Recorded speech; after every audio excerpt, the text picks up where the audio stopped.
Welcome to the Informed Parenting and Pregnancy Podcast. I am your host, Dr. Elliot Berlin. You've tuned into an episode of The Real Midwives of Los Angeles.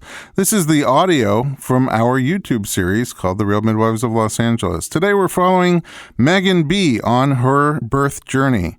Megan was really inspirational to meet and work with, and she shares her story openly and honestly.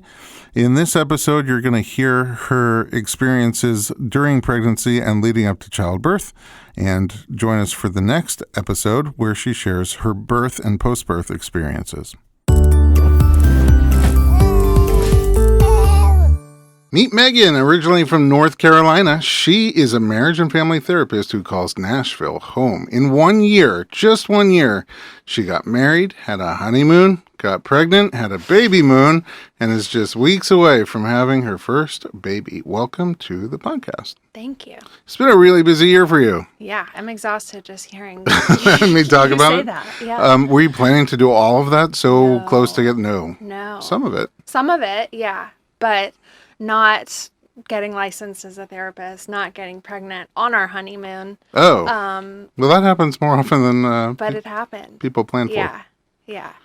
So it was a big year, but it now kind of that we've had a little time of adjusting to it. Now we're on board with it.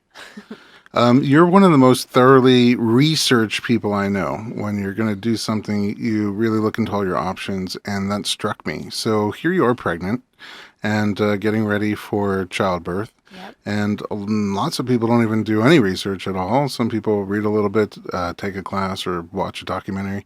What did you do? How are you getting ready?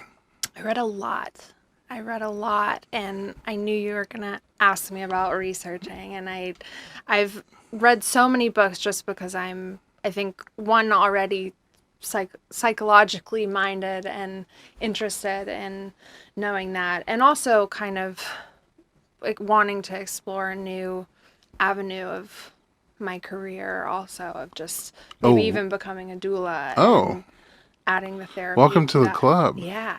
You'd be an amazing doula. I think it'd be awesome. Yeah. It'd be awesome. You bring just this incredible energy, and then multiply that by the research that you do. You'll be knowledgeable, and also it's kind of like my wife, who's your doula. I think that she brings a different element to the table when she really understands the mind-body connection and sort of how people tick. Yeah. I mean, I wrote a list of books down that I've Go for it. What'd you read? What'd you read and what'd you love? So I started with What to Expect When You're Expecting, which was like, the one that my mom told me about, the one that other people... Standard. Encyclopedia of everything that can go wrong during a pregnancy. Exactly. Yes. And then Comforting. Right.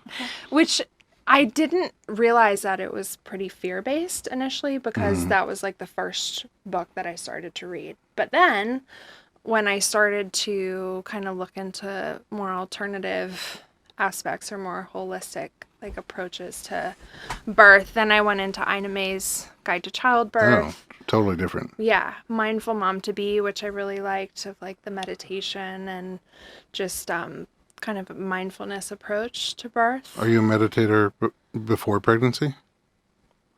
That's a stretch to call me a meditator, but somewhat. I think meditator is just a stretch all by itself. I'm not sure that's a real word. Yeah, that's true.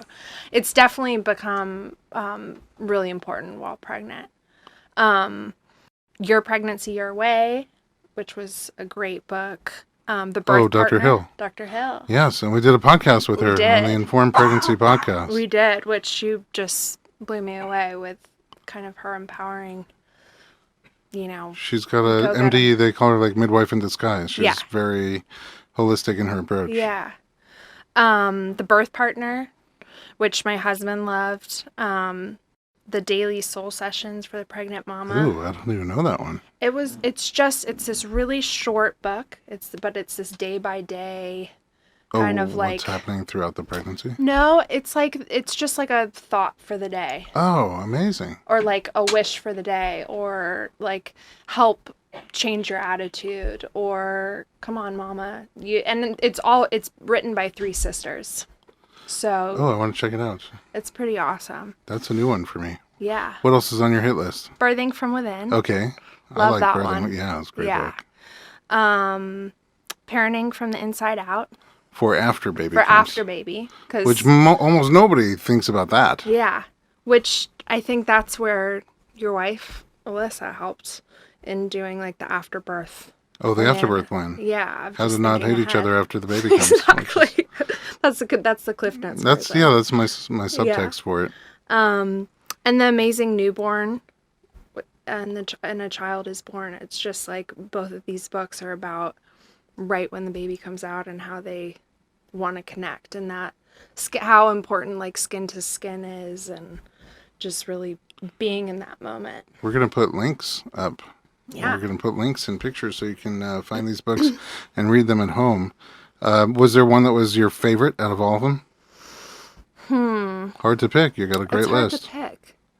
It's hard to pick. I still like Birthing from Within. I think that one really resonated with me, of just really kind of getting into your own body, trusting your intuition, trusting that, our bodies figured out how to create this baby, and like if I didn't read all of these books, my body would know what to do. Yeah, I think sometimes people we take heat in the natural world because sometimes the body doesn't know what to do, and or sometimes things come up that need medical intervention, and that's true. That's absolutely true. But most times when you get in your car and you drive from point A to point B, your car just does fine. And if indicator lights go on, or funny noises start coming out, or smoke starts coming out, then of course you do some diagnostics and you figure out what it is. But I think what we're saying is normally you get pregnant. For a lot of people, it's a sperm and egg and a beer, and then you make this huge child out of it without thinking about it. Your body just does it, and then at the end you squeeze the finished product out through the mail slot. It's not, mechanically, you're hardwired for how to do it, and sometimes the more fear we put into it, the more trouble we cause. Megan, you have an athletic background. When we come back, we're going to explore what you have been doing to stay physically and mentally healthy during your pregnancy. So come back for part 2 of Megan's journey. We're just getting started, and take a second to like this episode and subscribe below so you can keep up with all the episodes on the Real Midwives of Los Angeles.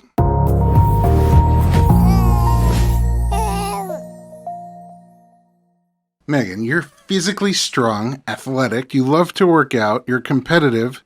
We have nothing in common. At what age did you get hooked on exercise, and why? And I think one of my first memories of, it was always part of my lifestyle, part of my family's lifestyle. It kind of just grew up with it. But one of my first memories was when I was probably like 4 or 5, and I signed up for this my family signed me up for this soccer team, and it was a co-ed team. And it turns out there was one other girl that had signed up, but when we got to the field, it was just me and the guys. Oh, wow. And I played for like 3 years with them. But it's always been... Were you always the girl on the team? Yeah. Really? For 3 years? Yeah, it was a co-ed team. Were the you whole time, but... Well, this is 4 or 5, so till 8 years little, old. yeah. You were little, and you're tall. How tall are you now? 5'10". Were you tall as a kid also? Yeah. So were you taller than the boys? Some of them. Okay.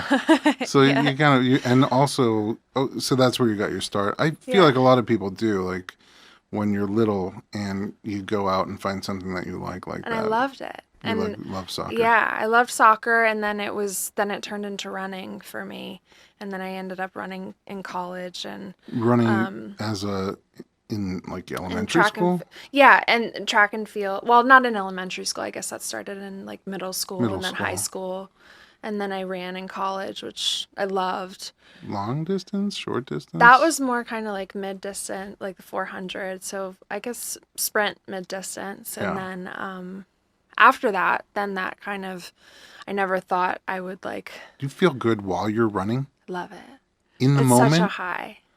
God, it's painful sometimes. I mean, it's not pleasant, but it's like it's almost like a meditation for me. So when it's over, you're like, I gotta stop now. Yeah. Oh my God, I can't picture that at all. It's like every minute I got to distract myself with Netflix or something. Try to convince myself that I'm not running. I love that. And I'm trying to do it with my kids. I try to get them out more, and like I don't really like roller coasters. So when I take them, I smile and pretend like I do and hope that they will. So when I go out and I'm exercising with them or playing sports with them outside, I'm sort of, hey, come on, this is going to be a lot of fun. But I'm really trying to convince myself, too. Okay, that's physical health. I know that you struggled with mental health also growing up. Yeah. Tell me more about that. My parents divorced when I was 2. Oh, wow. So when I was really little, and I started going to therapy when I was really young. So therapy has always been a part of my life personally, and then Like obviously as now a professionally. toddler? As a toddler. Yeah. And most of my memories there were drawing art. And that's what I ended up majoring in college was Art? illustration. Oh, really? We should talk. Yeah. Okay, I didn't know that about you. Yeah. And so. Is that therapeutic for you as well? Yeah, super therapeutic for So you me. have to run and then come home and draw. Yeah. It was kind of like different creative aspects, but Sure. they have a lot of overlap too, I think. But so there was some kind of foundation laid in early childhood of lots of feelings and figuring out how to handle those feelings. And in college was when it was kind of came to a head, and a lot of things were going on in my life. And my grandmother had ovarian cancer, who I'm really close to, and my mom, who I'm extremely close to, was understandably caring for Oh, it was her. your mother's mother. Yeah, my mom's mom. And my roommate was really sick with an eating disorder, who I was trying to help care for. Not in a good relationship, romantic relationship. That's a lot at once. Yeah, and running track, and then Running track is good. It's running the, track good was like thing in my your saving life. grace, and it was the most like the highlight of my day. And when that I got hurt, I got a back injury and Oh, no. disc injury, and had to stop running, and that was kind of what was like the kicker into pretty serious depression. Well, you lost your escape. Yeah, I lost my coping skill. So it was hard. I ended up taking a semester off of school, and that kind of started another journey of trying to figure out how to get back to me, how to find and kind of recreate myself again. But it was pretty dark at times, like after I took a semester off, I ended up, taking a bunch of pills and found myself in the hospital of not wanting to die, but wanting relief, and not knowing at the time how to cope other than trying to really like want some quiet time. And that was that time I thought, okay, I can just kind of check out here for a bit. Check out of life? Check out of life. Check It was into a just too hospital? much. Did you go to the hospital on your own? Went to the hospital. I was at home when I think my relationship with my mom and how close we were was the ultimate reason why I ended up telling her what I did. And she rushed me to the hospital, and I ended up being like 15 minutes away from liver failure. Oh, my. So it was pretty scary, needless to say. Sure. What was the experience like in the hospital? How old were you? No, you were in college. I was 19. Wow. 19. It was terrifying. I mean, it was, of course, looking back, I it seems so far away for me now, like talking about it now, it's like lifetimes ago, but it was such a crazy experience of being grateful that I spoke up.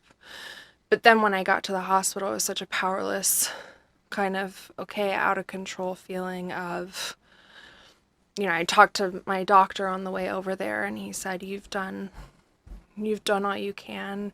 You saved your life essentially by speaking up and got to the hospital and people were rushing in before got out of the car and stomach pumped and, my mom's crying and I'm crying and, I remember sitting up, like with the tube and down to my stomach thinking I'm just praying that this isn't my time. And you didn't want to die. I didn't. Not at all. Need a little break. Not at all. Not at all. And I didn't, it was really kind of waking up that next day, I'll never forget, of, looking at life with it was like the first time I've saw the trees and saw the sky and saw my mom and, it was... Life with different eyes. Yeah. I want to thank you for sharing that because so many people struggle with mental health and don't talk about it, and then we all end up feeling alone. Yeah. And you've obviously come such a long way from there, and all those experiences that we have shape who we are. So I know that you can never get rid of those experiences, but in your case, you seem to learn from them. So we'll be back. Yeah. And find out more about you and your pregnancy and how you're doing now. Okay.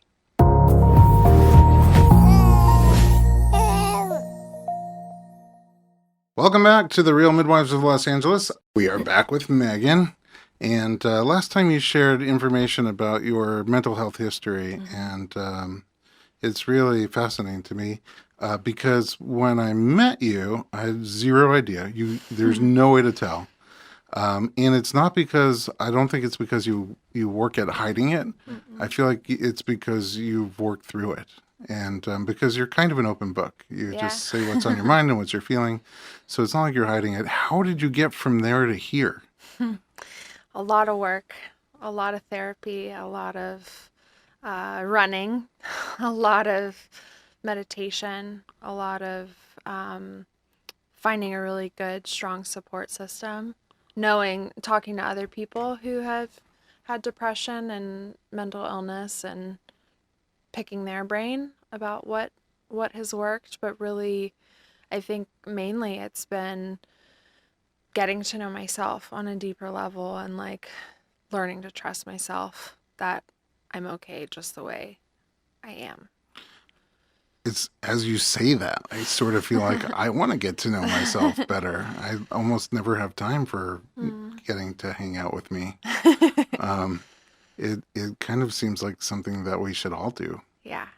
Of course I'm biased. I'm a therapist. Yeah, so it's of like course. I've got different lenses on, but yeah. Well, did that, I imagine those experiences sort of pushed you in that direction. Oh, absolutely. Absolutely. It was kind of clear. Like, oh, okay, I started my life in this kind of forum of kind of talking things through and building relationships. And I love people. I love helping other people. And to me, my grandfather has told me a number of times, but people either kind of start out in life and have like the hard stuff in the beginning of life, and then they can kind of like work through it, and like the easy stuff is kind of middle to the end of life. Yeah. Or it's sometimes the opposite. The opposite, yeah. And I feel like I was the latter of like, let's get this hard stuff out of the way. And I appreciate where I am today. That seems like your personality anyway. Let's like just take the bull by the horns, move past it, and enjoy what's behind it. Yeah. So, also, when I go to a personal trainer, I like to go to someone who's like, fit. And, let's do this. Right? Especially if they start off not fit and they have this transformation, like they've lived it. So I sort of feel like you bring that gift with you into your therapy, into your clients. Yeah. You must do more than working out, just running, because you have to do other workouts. The first time we shook hands, you almost broke mine. You're strong. And I say that jokingly, but it's like chiropractors sometimes have or massage therapists have a strong handshake. That's what like when I go to those weekend conventions, it's strong handshake, strong handshake. And then when you came into the office, it was a handshake. And I was like, whoa, chiropractor, but you're a therapist. I'm a therapist. So what other types of workout do you do? I love spinning. I love I don't do it that much, but I love just like being in the ocean, Oh, swimming. being in the water. I used to swim, not as much now, but I did for a while. Yoga, although that's been kind of like a newer found love With the with the pregnancy? pregnancy. There's also a community there. Yeah, exactly. This is good support in a lot And of I ways. stopped running when I got pregnant. So, because it Consciously? intuitively, yeah, I did, which was that was a workout in and of itself, a mental workout of trying to figure out how I can still kind of get that runner's high, if you Well, will. exactly. I mean, in college, when you stopped running, it was not good. Yeah. So you replaced it with other things like Yeah. yoga. So I walk a lot, and yoga, and that's been, I think, not only that's really kind of calmed my mind and helped me know that there's a community out there, you know. You're tall, so you can't really hide in a crowd. No. And when you're pregnant, you can't really hide in a crowd. Nope. So being tall and pregnant, you really can't hide in a crowd. Does that make you more aware of yourself? And as your body changes, how do you feel? Sure. I mean, it was hard. It was hard, I think, initially in the beginning, especially before I wasn't showing. You know, I could feel it because I'm connected to my body so much, but no one else knew That you were pregnant. that I was And pregnant. you weren't really showing. And I wasn't really showing until about probably like 5th or 6th month. Wow. I think it was about 5th month that I was like, okay, but of course I saw it in like the 3rd month or the 4th, you know, of like, but I guess that's also because you're tall, you show a little bit later yeah, and fit, so the baby has Yeah. to break through. yeah, but it's a change. But what's interesting is that like I love the bigger that I'm getting. You do. I do. So you never looked at it and felt like, ugh. No, sometimes I do. It goes both ways. Yeah, it goes both ways because it's, you know, I was used to my body looking, feeling a certain way before. I was like in the best shape of my life, right? You know, before the wedding, and Oh, right. you know, it was like, all 'Cause right, that was just this year. let's get wedding, and then let's get married, and then let's go to Italy. And when we got back from Italy, I knew I was pregnant. So it was. I feel like I would have a bump just coming back from Italy because the food is so good there. Totally. Okay, so I know that you kind of go both ways with that belly and just Yeah. your shape in general. Yeah. At some point, you said, I am going to the beach and I am proud of my bump and I'm going to wear my bump. Yeah. Tell me about that. I'm on Instagram. I follow a bunch of kind of empowering pregnancy, I want to say podcasts, but just kind of blogs or, you know, what have you, of just really embracing your body, embracing this baby, being proud of who you are, who this baby is. And, you know, my belief is he chose me to be his mom, you know, and so I want to show him off. And so I went to the beach, and that actually happened the first time that I was walking, without, you know, a top on or a bikini was when we went to Hawaii for our baby moon. And that was a big deal for me because I would get looks of, oh my gosh, you know, you have a belly and you're not covering it up. And then, but a lot of times I would get, you know, you're glowing, this is beautiful, good, you know, congratulations, God bless you, you know, and that was so. So you got shock and also praise. Yeah. Like people really Yeah. complimented you. Yeah. And then you did it. And then home. we came back. Then we came back from the baby moon, and I was like, all right, I feel good, you know? And so I was walking my dog on the boardwalk, and it was a really hot day, had my sports bra and shorts on, and walking along, and, you know, had just passed a couple, and both the, you know, man and woman looked at me, and they were like, you look beautiful. Like, I love your bump. The woman said, I love your bump. That's so nice. Yeah, it's so nice. Like, there's nothing like that feeling. And then, like 5 minutes later, a guy passed me on a bike and looked down, glared at my belly and said, "That's disgusting." Ooh. And that was, and of course my dog decided at the time to go to the bathroom right at that moment. Oh, So no. I was like more occupied and shocked of, I think your dog was making a statement. exactly. That's what he thought, That's right? disgusting. Yeah. Aw. So I'd never had that happen, pregnant or not. Someone tell me Of course. I mean, that is disgusting, you know. how did it make you feel? I was mad, but I was so blown away at like how quickly it happened and how it was such a different experience than, you know, a lot of the comments I've gotten of, "Wow, that's so beautiful. You're so beautiful. The bump is so beautiful," that it really kind of challenged me to say, you know what, like, to me that either the ignorance was disgusting, I'm not disgusting, you know, and really wanting to even dig my heels in even more and embrace my lumps, you know, like embrace all the bumps. And That might be my autobiography. Embrace my lumps. Well, I know you posted that picture on social media, and you got a lot of support and feedback on social media, and it's something that we hear all the time. Even fully dressed, just out in public, how people make comments about, "Oh, you feel terrible. You look so giant. Are you having twins?" So I'm not sure why it becomes socially okay to cross those normal boundaries, verbally or physically. People sometimes come up and just touch pregnant women who you would think you want to build a bigger little personal boundary around a pregnant woman. But I would say this: have you gotten comments during your pregnancy that either were complimentary or made you feel bad? Share them with us and be a part of the conversation. And we're going to come back with Megan for part 4.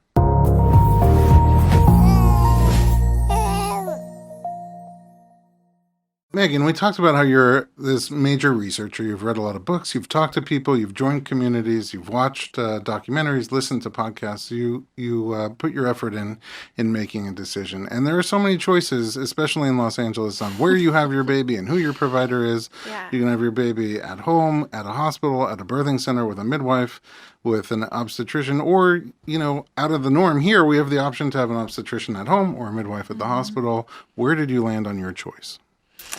It was a journey of figuring it out. But I ultimately decided hospital, with the help of a doula, and my husband obviously will be there, and my doctor.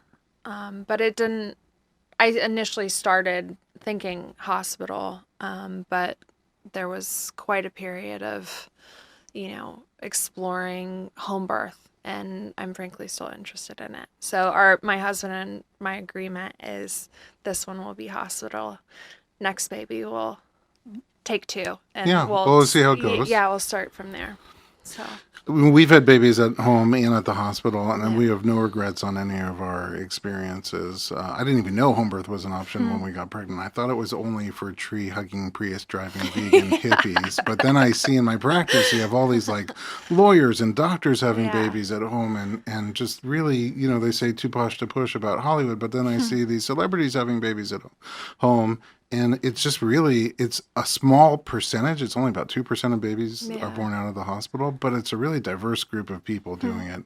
And we loved our first 2 birth experiences. The third one was great too. It was just, by that time, the difference, because my wife and I are both doulas, and the difference between seeing home birth and hospital birth and knowing that we were great candidates for it, and also now had more space because we were living in like this 900 square foot shack with a 2-year-old and 4-year-old. So we thought hospital might be a better choice just for some sanity. But then after that, we had our home birth and it was great. So it's, you might have this hospital experience and love it and want to do another one. You might love it and still want to try home birth next time. Who knows? That'll be exciting when you come back and tell us how everything went. Yeah, totally.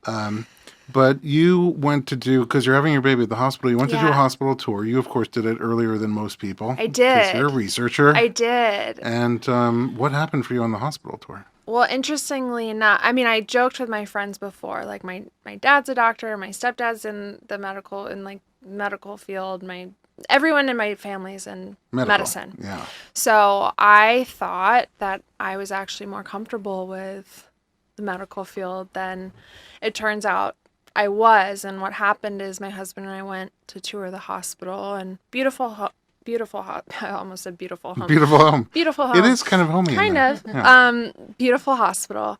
And as soon as we started the tour, I just shut down.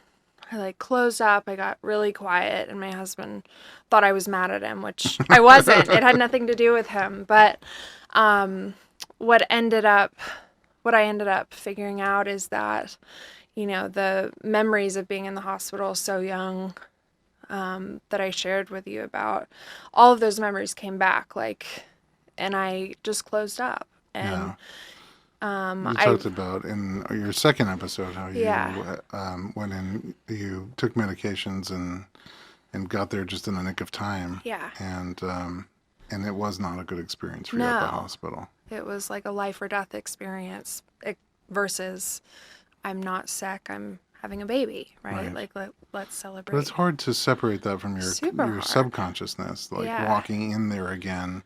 Are there things that you're doing? Because I know at that point you looked at home birth and you came to terms with finding your comfort zone at the hospital. Are there things that you're doing to make it feel different for you than going in as a sick person? Yeah. After the tour, we decided, because I want to have a natural and medicated birth. That's my preference, my ideal preference, but I'm, we'll see, right? Like I'm more okay now that unexpected things can happen, but that's my goal. Sure. And so in order to achieve I think it's a great outlet to have a plan, a vision, and aim for it, and then just like again with the wedding, you just kind of let it go when you get there.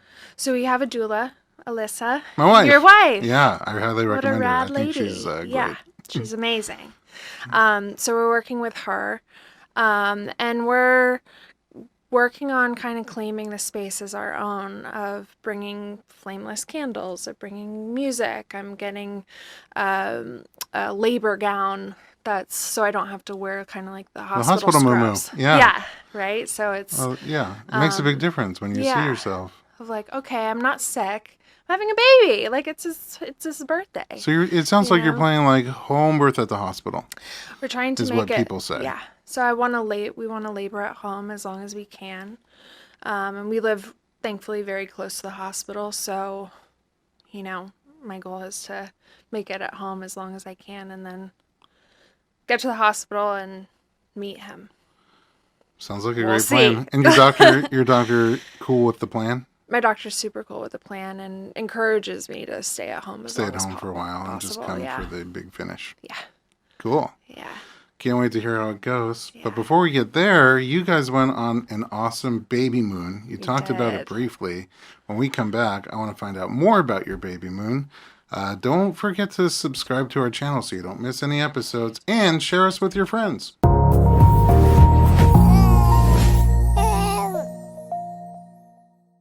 Not only, Megan, did you have a honeymoon this year, you also had a baby moon. Where did you guys go? We went to Maui in Hawaii. Another great choice. It was amazing. Had you been there before? Actually, when my mom was pregnant with me. Oh, wow. So you had been there in utero? Yeah. Technically, I had been there, but I didn't remember much. History repeats itself. Yeah. Nice. No, how many months pregnant were you when you went? It was 30 weeks, so... Oh, yeah, so like towards the end, last decade. I wanted to wait for as long as I could. I feel like 30 weeks is for a lot of people, it's like big to travel. Did you feel big traveling? I felt excited. I was like, this is my last kind of like big hurrah. You guys are a really sweet couple.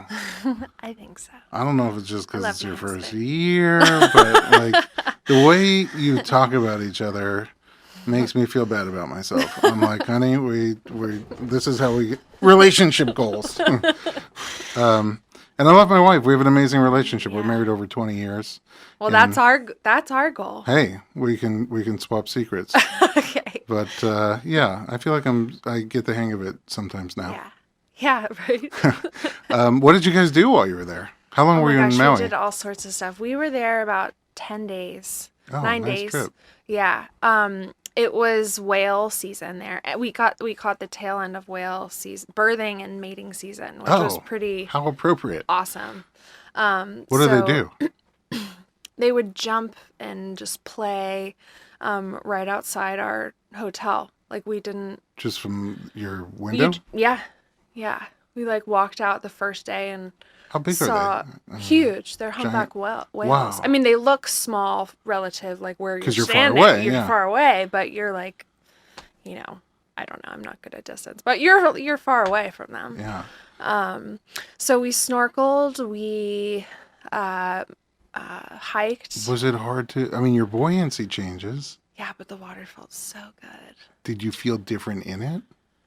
Yeah, I mean, I floated. More floating. I I had floated. the opposite. One time I juiced for 4 months. I lost 120 pounds and I jumped in the pool and I was like, oh, yeah, what? I hit the bottom so fast. I thought I was going to die. So you had the opposite experience. Yeah. Yeah, Hey, I and could float. just not having the weight on. I mean, it was like the best feeling Oh, the weightlessness. ever. We paddle boarded, which was the Stand up? highlight of my trip. Are Yeah. you paddle boarders? No, This was new for you? I hadn't paddle boarded. Neither of us had paddle boarded in years. And I was like, I wasn't thinking that I was gonna necessarily get up. I was thinking, all right, maybe I'll sit or kneel on the paddle board. But what happened is when we got the boards and the paddles, the guy kind of questioned Your if I could ability? do it. Yeah. And so I was like, you know what? If I fall, I'm just falling You're in in this water. clear blue water with some turtles. I don't think I can. There's not like You nothing made bad can happen. you made a from game day this. Yeah. decision. I'm And going I to be did it. okay. I How did it did feel? Was it hard to do? Amazing. It was amazing. It was like the most empowering thing because I said right before I stood up, I was like, all right, you can totally do this. Just focus. All right. So I focused on a spot and I got up and I had the biggest smile on my face. And we have pictures of it. Yeah. Oh, we're going to share the Yeah. pictures with you online. Yeah. You're giving me hope that I might be able to paddleboard Totally one day. paddleboard. I never tried it because I thought with the giant belly it's not going to be possible. But Possible. you've proved me wrong. I just need to be as fit as you are with the giant belly. What was that the highlight of your trip? Yeah. It was and just being with my husband. I mean, I think it we got married, we got pregnant so fast that I think a challenging part of being pregnant is not wanting to share him yet. Not feeling ready to share him and You've had the changes. so much in a year. It's been huge changes. I mean, you So haven't even known each other that long. And to have all that transition, you guys are both really relaxed yeah. for all that's going on. I think because we're both grateful that we both waited until we found the right person. So it seems we both believe that we'll figure it out. I do believe that, is even though we're both nervous about after the baby, we're nervous about delivery. We're nervous about how, bringing a newborn in will affect our relationship and everything. But I think we've gone through enough so far that I feel we like figured it out. in that sense, you're a marriage and family therapist. Yeah. So you know that the relationship goes through a period of change. Yeah. And your doula is a psychologist, which who's a is super therapist, cool. and her whole thing is the afterbirth plan on And we did preparing that, which was for- super helpful. pre-thinking what's going to happen then. So I feel like you put a lot more effort into it than other people, and you know what's coming, so it probably won't scare you the same way Yeah. or strain you the same We're not way. expecting it to be a walk in the park. Rosie, smiles, we have a No. baby, we're amazing. Who needs sleep? We're hoping for amazing moments, but we know that we'll be I exhausted. know you'll in have the amazing process. moments, and you're going to come share them with us on the Real Midwives of Los Angeles.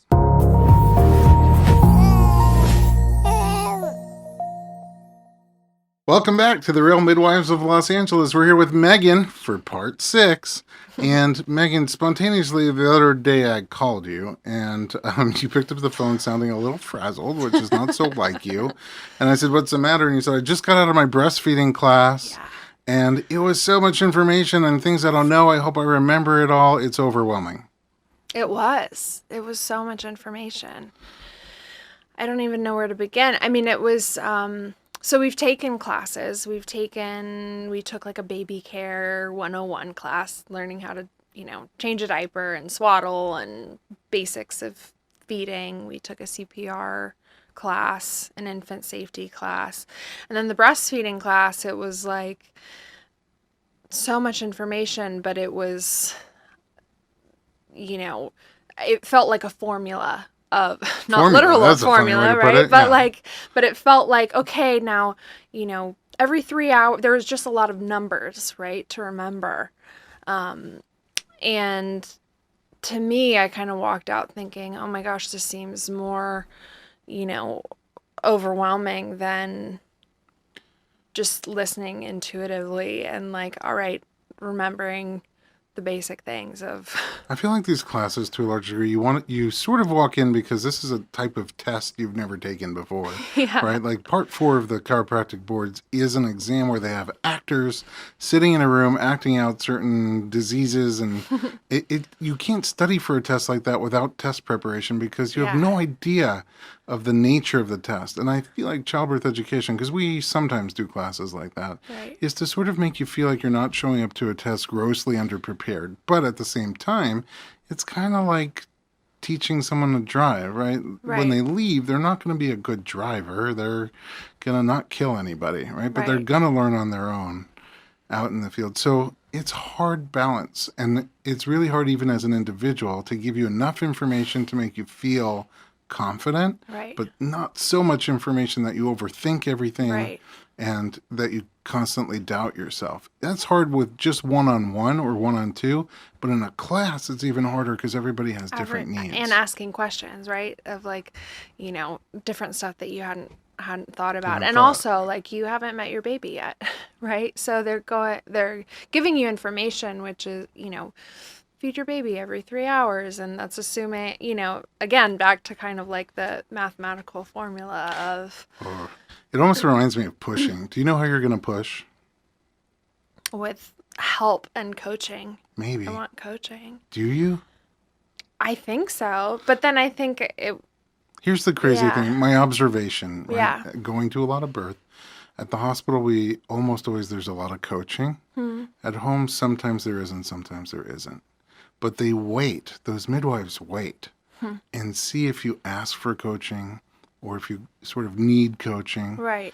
A lot of times they just wait to see what you do. You naturally, instinctively do. And you naturally get into a position different for everybody. Some people on their back, some people on their side, some people squatting or on all fours.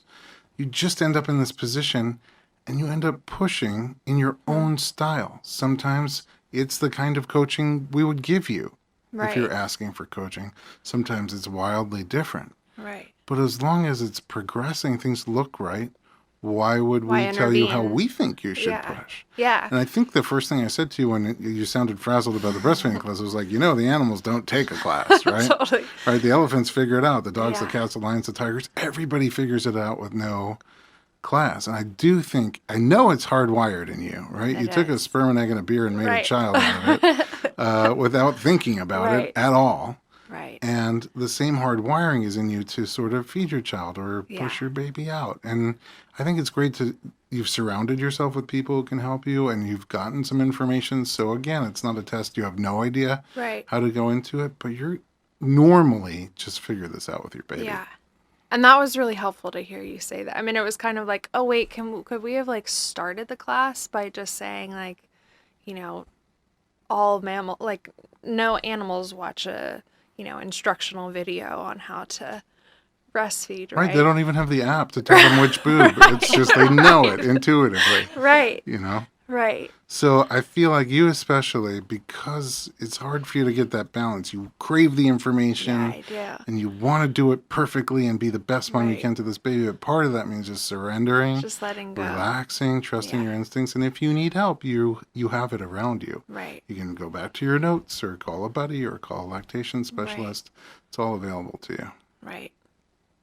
Was there a highlight from that class that you felt like, oh, that's something I didn't know. That's nice to know? I think that where we're delivering is very pro breastfeeding. Baby-friendly hospital. Baby-friendly hospital, which was really important for I me. wonder what the opposite of that is. Right? Oh. Scary. But they're pro skin to skin. They're pro, they want you to succeed. And I don't even like saying that word succeed and equating it to that. Your goal is you want a healthy start to breastfeeding, and they want that for you too. Yeah. And so whereas hospital policy used to be, we take your baby away, we wash them, we test them, we do all sorts of things. Your hospital puts them on you. As long as everything looks good, they put them on you so you guys could bond for a while before they do any of that. Yeah. Which is great. And my take is like, when I'm in the right mind frame of like remembering just, let's see how it goes before there's help out there and there's support out there, but it might be fine. I'm going to send you a picture of a nursing rhino that I took at a safari. Just as a reminder. Remind you, like, all right. Before I start. Okay, look at the rhino. You're 37 weeks. 36 today. Oh, yeah. You're 36 weeks. You're in the final stretch, no pun intended. We may get you back before you have the baby, and we may not. But today, how are you feeling today and the last 1 month ago? I'm more tired than I was a month ago, but I'm excited. I'm like, each day, it's like, is today going to be the day that I'm going to meet this little guy? I think I'm so grateful that I'm pregnant. Women are pregnant for, 10 months, not 9 months. Mm-hmm. There's 10 months to get prepared, because I definitely wasn't. My husband wasn't when we found out, and it's been a kind of a continuum of just kind of getting more ready. And then we got nervous and scared, and we just had our baby shower this past weekend. And so just feeling really loved and supported, being around our family and friends. I'm kind of, still on cloud 9 a bit from your shower. Yeah. And just getting excited of like, all right, it could be any time now. I love working with both of you guys, and I'm so excited for you. Thank you. We will come back with Megan possibly before she has the baby and possibly afterwards. In order not to miss it, subscribe, and we will see you soon.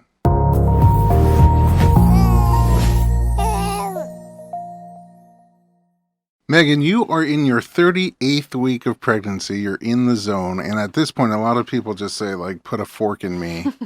I am done. How are you feeling? I feel good, which I'm like hearing myself say it sounds a little surprising. I'm definitely feeling more kind of pelvic pressure and some pain here and there. But overall, I love being pregnant. I don't love all the moments of being pregnant, but as like what does that mean, all the moments? Well, because there's some moments of just, you're changing body, all of these different kind of body sensations that I've never experienced before, being my first pregnancy, and just kind of getting used to this new, like, evolving, ever-changing. Are you saying like ache and pain sensations, or like can't see your feet sensations? Or Both. Both. Do you miss your toes? Not really. No? I mean, it would be, what I miss is being able to put my shoes on easier. But I think after you have the baby, you're going to miss somebody holding your book for you. Totally. Right? Totally. Isn't that an added benefit? Yeah. Yeah. So, but you don't feel like, oh, I got to get this baby out of me. I'm like, I can't wait to meet him. I'm really excited to meet this little guy, and I also, it dawned on me like a few days ago, like, wait a minute, this is such a temporary kind of fleeting time, and time just seems to be speeding up, that I think imagining, wait a minute, in, 2.5 weeks, 2 weeks, 3 weeks, tomorrow, tonight, like it could be. In the next 6 minutes. Right. Who knows? Right. That would be a first, I think. It would be a first for the Real Midwives.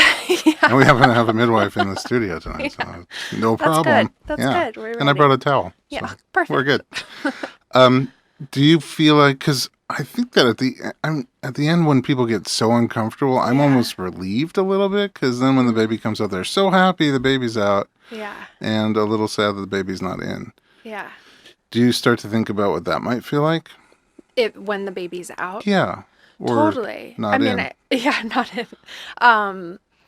Yeah, I mean, I think, I've wondered if I'll miss, like, I'm appreciating how easy it is to go to the store, go, like... Oh, and everything's on autopilot. Yeah. I remember maybe 4 days after we had 3 days, even our first kid, and there was all this crying and poop to clean up and stuff, and I was like, I cannot believe this was just all happening. Like, the baby was fed, and nobody's nipples were sore. Right. The baby was like excreting, and it was all handled, and there was no crying or anything like that. It was just amazing how that was all so smooth and handled, and now it's just like total chaos. Yeah.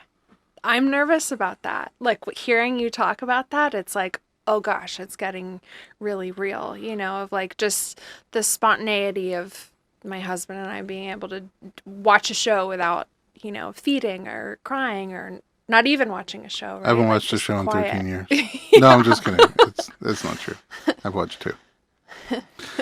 Do you feel like the baby's moving more or less as you get closer? More movements? Bigger movements? Stronger? Bigger and stronger movements. So he takes after you? Yeah. A lot of physical activity going on there.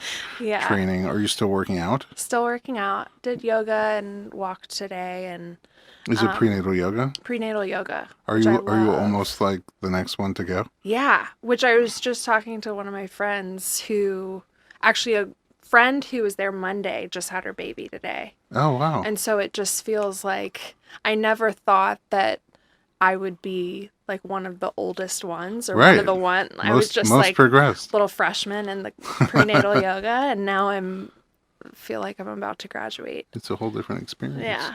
Have you been doing mementos, like really pregnant mementos, so that you have this to remember down the road, like a maternity photo shoot or belly casting? We haven't done belly casting. We did a maternity photo shoot, which was pretty fun, and at our home, and like we've been in full-on nest mode of like getting... That's a real thing. Nesting? Nesting. Both of you? Both of us. Yeah.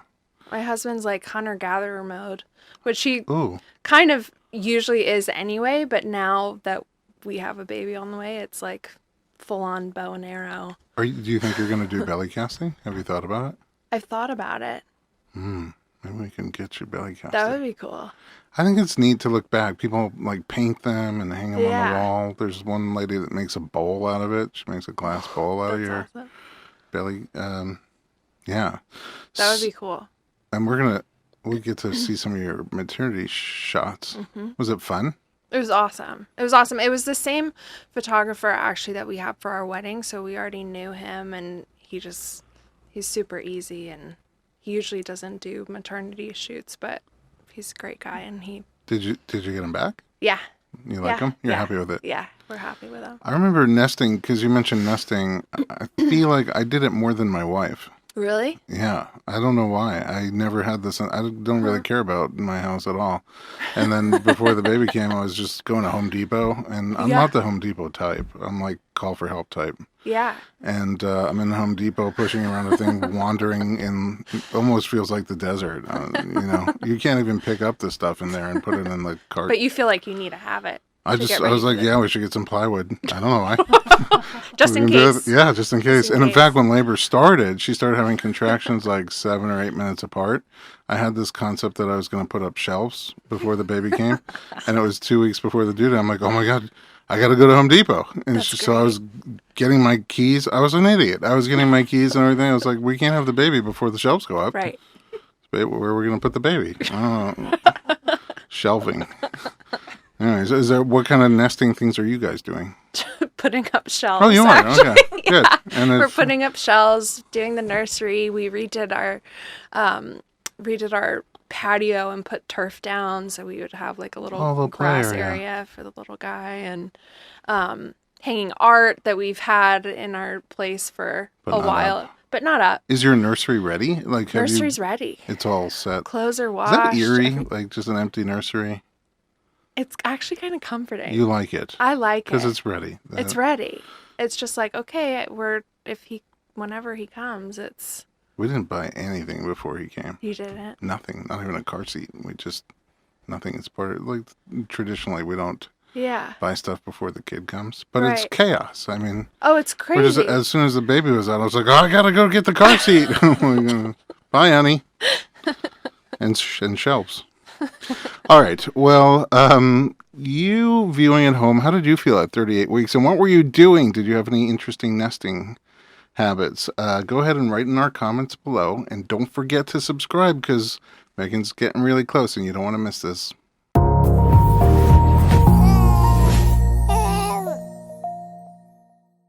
We are back with Megan. She's in her 38th week, which is early term. The baby could come tonight or in the next month. It's that iffy time. And you mentioned to me recently that you're trying to visualize some of the elements of what the birth might be like. Yeah. And then you asked about pushing. What might pushing feel like? And although I've been to a lot of births and seen a lot of pushing, I really couldn't tell you what pushing feels like. So we brought in an expert. And the expert we have is midwife Mariposa Oxenberg from Birthwell. Welcome to the Real Midwives. Thank you, Dr. Berlin. Yeah, you're welcome. I had the joy of attending a birth with you very recently. It was awesome. And it was filmed from like 6 different camera angles or something like that for a documentary. And I was really focused on her most of the time, but for periods of time, I was wondering how my balding spot looked from camera number 3. It's just a little challenging. Let's go. You are CNM, a certified nurse midwife. I am. So tell me, because there's different kinds of midwives. Tell me about CNM. What's the training like, and how long have you been doing it? Well, the training for a CNM is to have a nursing background, a degree as a registered nurse license, and then a master's in science and nurse midwifery. And then they're also professional midwives, certified professional midwives and licensed midwives. And I always say that you don't have to be a nurse to be a good midwife. But I chose to do that training, that background, because it was the best for me. And how long have you been practicing? So I've been helping women have babies for about 20 years now. That's it. Yeah. You're getting the hang of it? But as a nurse midwife for about 7. Okay. My own home birth practice, yeah. So you've been around a lot of pushing. A lot of pushing, yes. Mm-hmm. So when it comes to pushing, I see in different settings, and even sometimes in the same setting, such a wide gamut of what happens when labor gets to that point, the point of pushing. People seem to get excited, right? They do. And I'm like, start screaming. They do. People get really excited. Really? You know what? Normally, people have never had a baby come to the office, and that's the part they're worried about. Yeah. Like, well, no, what about the pushing? I got to have an epidural for the pushing. But women who've done unmedicated childbirth usually tell me that pushing is kind of exhilarating. And you do see the energy come up. Sometimes if there's a playlist, it's the fast playlist that comes on. It's the excited, happy playlist that comes on for pushing. And sometimes it seems to take 20 minutes. Sometimes it seems to take 5 or 6 hours.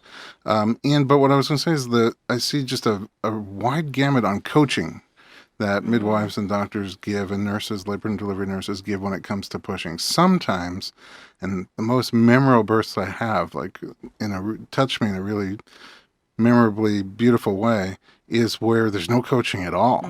She just kind of gets up to pushing.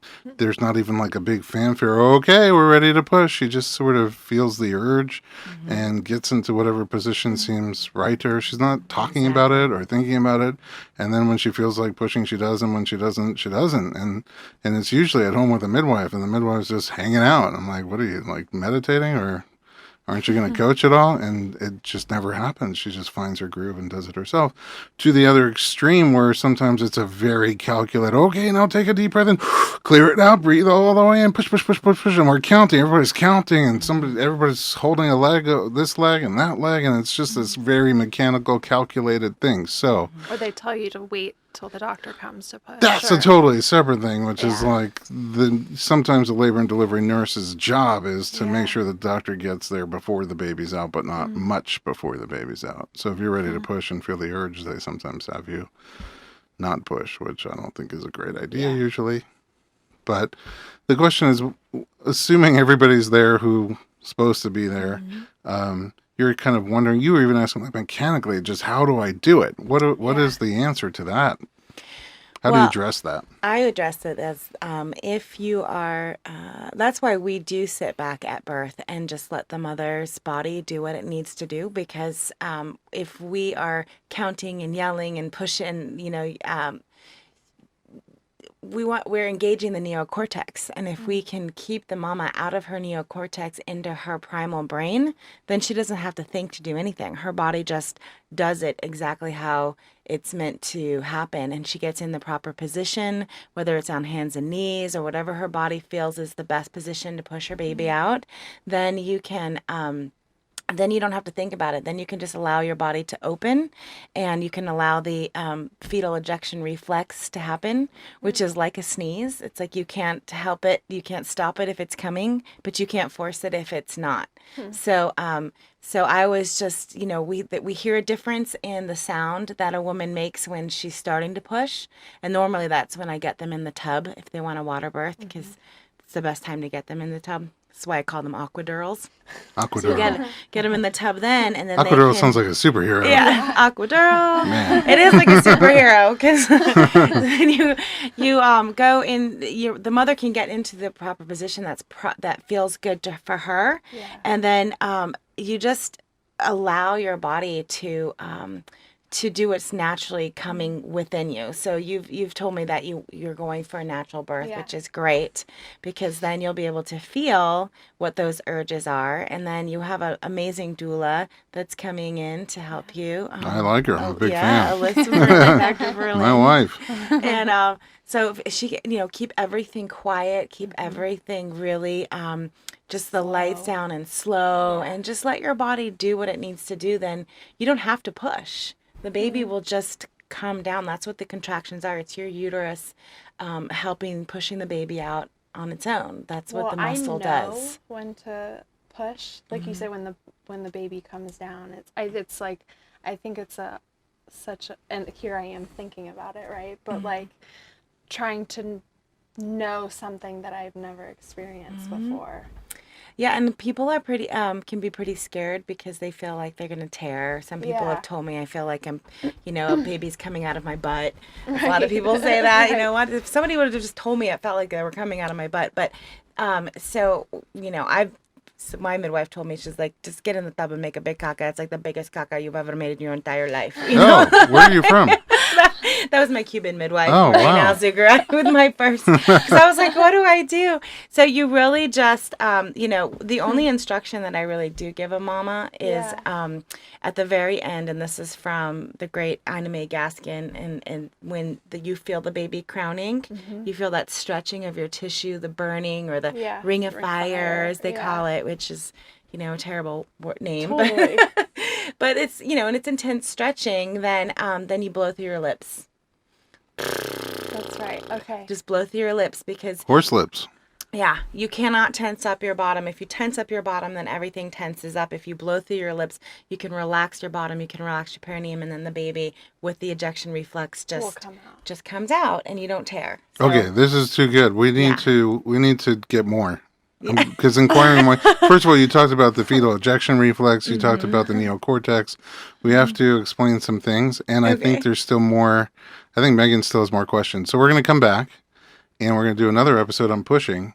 And I want you to know, by the way, I'm going to probably be uncomfortable during your birth, because my wife will be with you, which means I got to run the household, which is way out of my comfort zone. Yeah, so if you can make it snappy, that would be wonderful. Comments below. What was pushing like for you? What can you share with our other viewers and with Megan? And come back and see what happens for pushing part 2.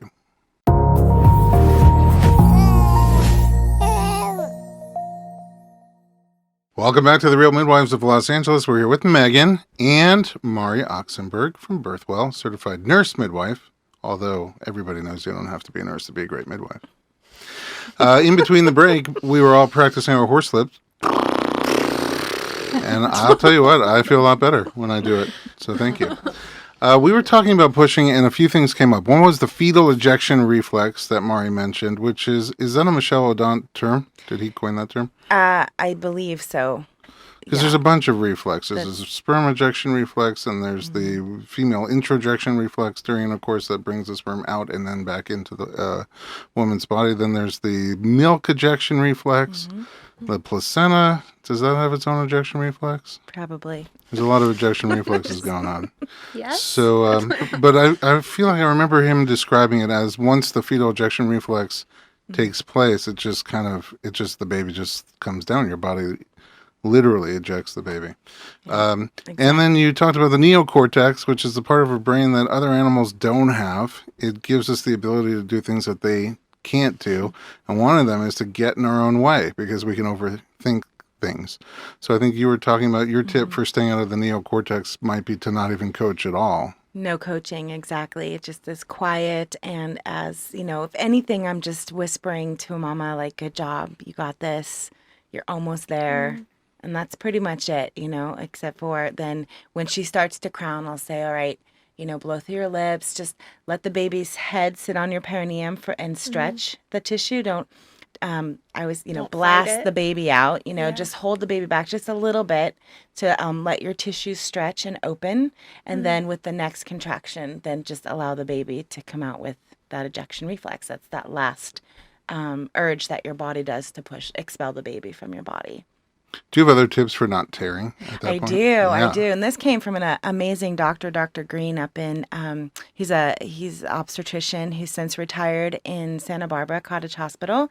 And he told this to a dear friend of mine who was a very tiny, petite woman, and she had a 10-pound baby at her first birth and didn't tear. Wow. And I was like, what? How is that possible? Yeah. And she said because Dr. Green told her to put, starting at 37 weeks, to insert a borage oil capsule into her vagina at night, every night until the baby's born, starting at 37 weeks. And What all does the that do?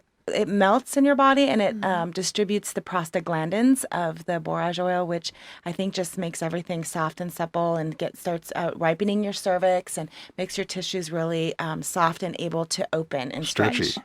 Yeah, it makes it stretchy. So we have been doing Amazon that Prime with my Amazon clients. Prime. It's time for that. I've been doing that with my clients Borage oil. for many years. I rarely ever have to suture, and if I do, it's just minor. Really? Sometimes I see at a birth, either the midwife or doctor will be doing this massage with oil. I'm really glad you brought that up because it's not evidence-based, and it Okay. actually has been shown to cause tearing.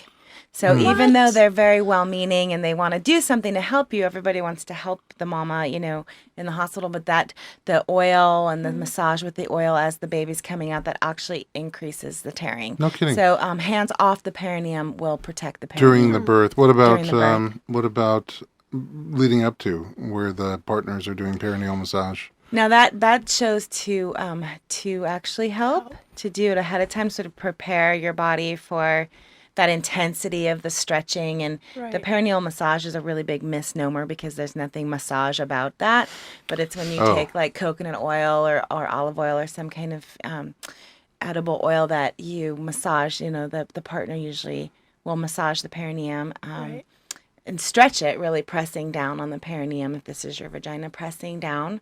And then releasing. And the mother breathes through it and breathes through the sensation of stretching. And I found it absolutely horrible with my first. And I was like, this is terrible. And so a friend of mine who is a midwife, she was like, Mari, just have hard sex. It's like the same thing. Oh. So that's what I tell my clients.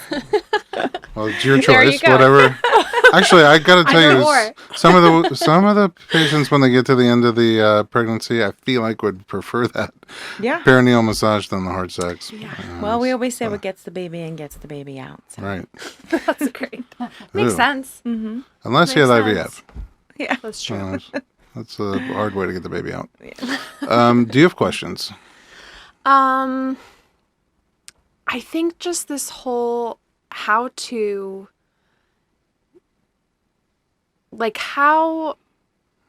I get out of my own way when Good it's question. time to push or let my body do what it needs to do? Because I feel like I've read so much and I'm really curious and actually wanting to maybe become a doula myself. And so I'm really interested in all of this. And yet I know that when I'm up here and not in my body, it's going to slow things down.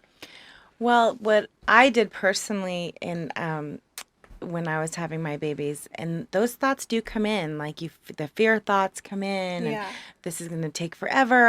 I can't do this. All those thoughts that come in here, I just blow them away with my breath, and I just think to myself, surrender, surrender, surrender, surrender. Yeah.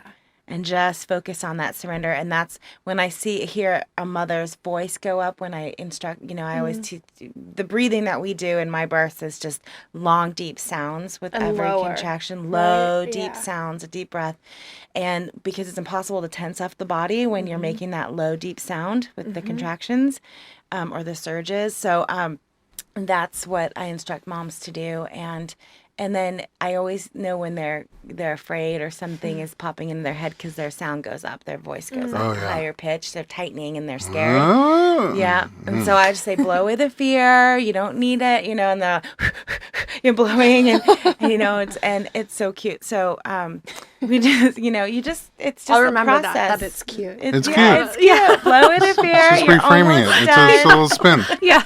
So You're cute. almost there. This is really cute. It's not going to happen. Can't believe how cute this is. Yeah, and then and that's what really helped me is just surrender, surrender, surrender. And you remember that in yourself, just to let go of any thoughts that are stopping you or and getting in your way, and just allow your body to do what it needs to do because your body knows exactly what to do. I also think because you know that you get in your head, you'll I'm recognize it and be aware of totally. it. And I think you'll have an easier time getting out of your head. Sometimes tricks that I use at birth are music, like especially music with a lot of words that are meaningful to you and you know the words. So just put in earbuds and close your eyes and just, you end up mouthing the words along to It's the funny music. because we packed our hospital bag this past weekend, but I forgot earphones and I I'm so glad you're here. Yeah, but I won't just be did cute. it right before I came Oh, okay. here. Yeah. Luckily. So the music, and then even at that birth that Mari and I just did recently, she liked the drum music, just really, the rhythm. I mean, there were hours of just drumming going on, and it just really seemed to help her calm down a lot. Another thing I love about home birth versus hospital birth, sorry about this, but No, that's fine. is the food.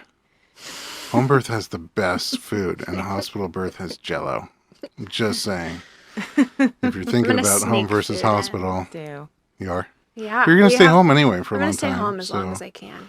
But we got our bag stashed stuff. with well, but not as good I'll have as, dinner like, waiting for homemade. Alyssa when she comes home, but if she's stuffed from your hospital bag, then I'll understand. I don't know if it'll be that good. I have one last question. I get this question all the time. How long can someone expect pushing to take on a first birth? Ooh, good question. I've seen anywhere from 3 hours to 20 minutes. It just depends on, I think, really being able to get into a position that works for your body. So it's kind of tricky in a hospital, but they can move the bed around and the bed up and the feet down. And so I've even seen moms pushing in the hospital on hands and knees. That's what I think your doctor's okay with I think that. that's what cool. I want to do. I did a birth with her not too long ago. Really? And I think she was definitely okay with some alternative positions, not just flat on your back with Great, your legs in the Because air. that's because great. even just I've been doing hands and knees in yoga and just to relieve like some lower back pain, and that's like one of my favorite positions now. So It's a great way. It Okay. also helps protect the perineum too. good. Because the head isn't coming through the perineum, but up, on top of the perineum if you're leaning forward. So that's really wonderful. Wow. Thank you, Mari, for joining us and sharing those tips from years of attending birth. And Megan, you feel better? Yeah, A little no, more I feel prepared? better. I'm gonna Amazon Prime the Borage oil. Yeah, I think we all borage are. oil for Yeah. sure. Yep. Who doesn't want that? If you have any tips for how to avoid tearing, or if you want to share your comments or stories with us and our viewers, join the conversation and leave your comments below. Don't forget to like our episode so other people can find it, and share us with your friends and followers.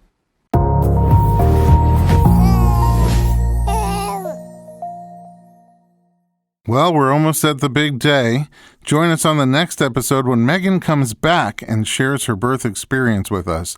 You can see all the episodes of The Real Midwives online at therealmidwives.com or on YouTube at youtube.com/therealmidwives.